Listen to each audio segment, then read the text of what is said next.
আসসালামু আলাইকুম, welcome back to my channel cooking by Zohra. আজ আমি একদমই নতুন একটি রেসিপি নিয়ে হাজির হলাম। আজকে আমি তৈরি করে দেখাবো কোনো রকম চালের গুঁড়া ছাড়া স্টিলের গ্লাসে ভাপা পিঠা।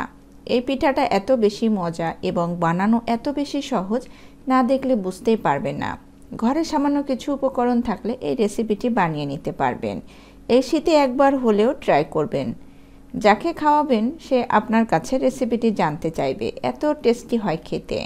আশা করছি রেসিপিটি আপনাদের কাছে অনেক বেশি ভালো লাগবে। তাহলে চলে যাই মূল রেসিপিতে।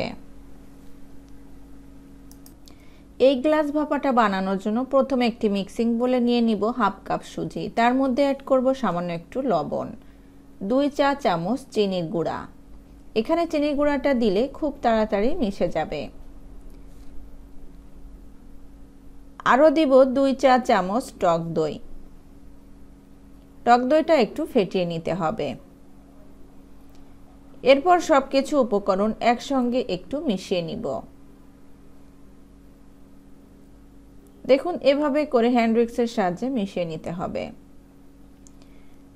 মিশানো হলে অল্প অল্প করে দুধ অ্যাড করব। আপনারা চাইলে এখানে পানি দিতে পারেন, তবে দুধটা দিলে অনেক বেশি টেস্টি হয় খেতে। এভাবে সব কিছুকে একটু মিশিয়ে নিয়ে একটা ব্যাটার তৈরি করে নিব। এরপর 10 মিনিটের জন্য ঢাকনা দিয়ে রেস্টে রেখে দিব। এরই ফাঁকে ভিতরের পুরটা রেডি করে নিব। তার জন্য চুলায় একটি প্যান বসিয়ে দিয়ে দিব 1 বাটি নারকেল কোড়ানো, কিছুটা গুড়। মিষ্টিটা যার যার টেস্ট অনুযায়ী বাড়িয়ে বা কমিয়ে দিতে পারেন। এরপর নারকেল এবং গুড়টাকে কিছু সময় জাল করব। কিছু সময় জাল করার পর গুড়টা থেকে সামান্য পানি বের হবে। তারপর আরও কিছুক্ষণ জাল করলে সেটি শুকিয়ে যাবে। সামান্য একটু লবণও দিয়ে দিব। মিষ্টি জাতীয় খাবারে সামান্য একটু লবণ দিলে মিষ্টির স্বাদটা ব্যালেন্স থাকে। কিছু সময় জাল করতে করতে যখন আঠালো একটা ভাব হবে, তখন চুলা বন্ধ করে দিতে হবে এবং একটি পাত্রে ঢেলে ঠান্ডা করে নিতে হবে। এরপর চুলায় স্টিম করার জন্য একটি কড়াই বসিয়ে দিব। তার মধ্যে দিয়ে দিব কিছুটা পানি। এরপর ঢাকনা দিয়ে পানিটাকে ফুটিয়ে নিব। এরই মধ্যে দেখুন সুজিটা ফুলে ডাবল হয়ে গিয়েছে। এটিকে আরও একটু পাতলা করে নিতে হবে। তার জন্য সামান্য একটু দুধও দিয়ে দিব। আরও দিব হাফ চা চামচ বেকিং সোডা। এরপর সব কিছুকে আরও কিছু সময় মিশিয়ে নিব।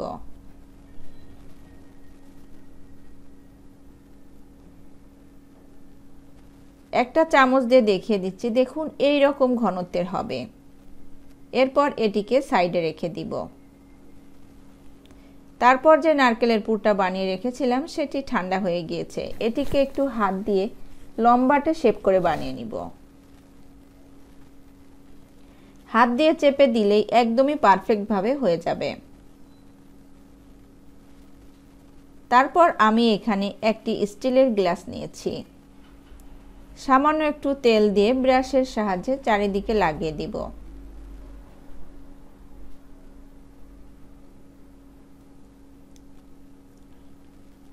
তারপর গ্লাসের মধ্যে ব্যাটারটাকে উঠিয়ে নিব।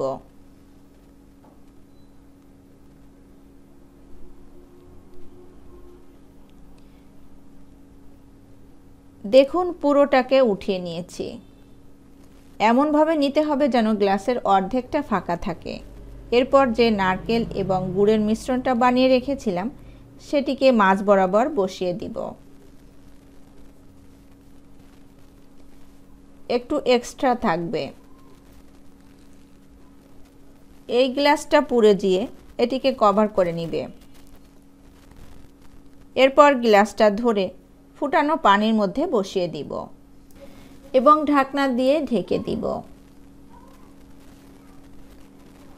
কড়াইয়ের যে ছিদ্রটা আছে সেটিকে একটি লবঙ্গ দিয়ে আটকে দিব, যাতে করে বাষ্পটা বের হতে না পারে। এভাবে করে 15 মিনিট জাল করব। 15 মিনিট পর ঢাকনা উঠিয়ে একটি টুথপিক দিয়ে একটু চেক করে নিব। দেখুন টুথপিকটা একদমই শুকনো এসেছে, মানে ভাপা পিঠাটা পারফেক্টভাবে হয়ে গিয়েছে। এরপর চুলা থেকে নামিয়ে ঠান্ডা করে নিব।